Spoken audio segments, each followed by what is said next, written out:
गिरगिट की तरह रंग बदलने वाले लोग कैसे परिभाषा करते हैं।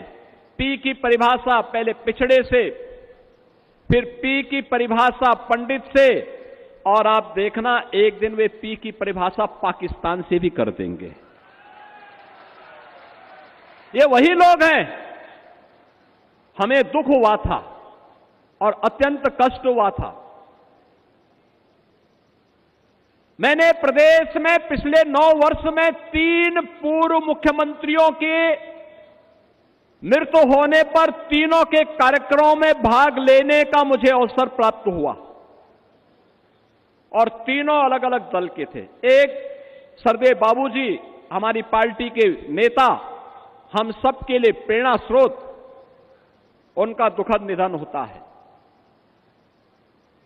और दुखद निधन के बाद हमारे लिए असहनीय था। प्रधानमंत्री जी सारे कार्यक्रमों को छोड़ करके दिल्ली से सीधे लखनऊ में आए, उन्होंने श्रद्धांजलि अर्पित की, और SVPGI से लेकर के घर तक, और घर से अलीगढ़ तक, और अलीगढ़ से नरोरा तक अंतिम संस्कार कार्यक्रम में मैं और मेरे कैबिनेट के सभी सदस्यगण उस कार्यक्रम में भागीदार बने। हमारे लिए कष्टकारी यह था, एक सामान्य शिष्टाचार होता है, सामान्य संस्कार होता है।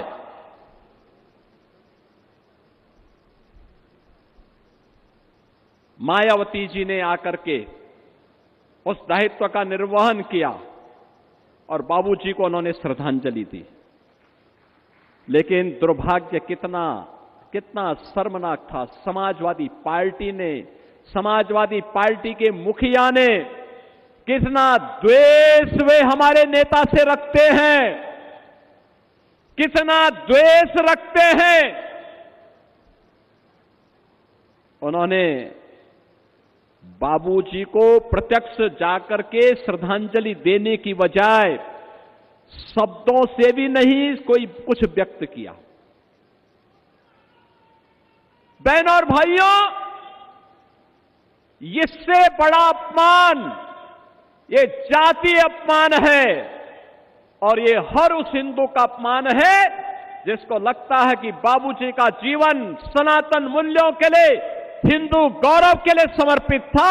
उस हर हिंदू का अपमान था ये, जो कृत्य उस दौरान समाजवादी पार्टी के मुखिया ने किया। उन्होंने पहली बार नहीं किया किसी का अपमान, क्योंकि बाबूजी अपने उन मूल्यों के लिए समर्पित थे जो उन्होंने कहा वो करके दिखाया। और ठीक कहा यहां पे साक्षी जी महाराज ने, ये लोग कब क्या बोले कोई भरोसा नहीं। यानी जिस वैसे गिद्ध हैं, जिस पेड़ पर चढ़ेंगे उसको ही सुखा डालेंगे।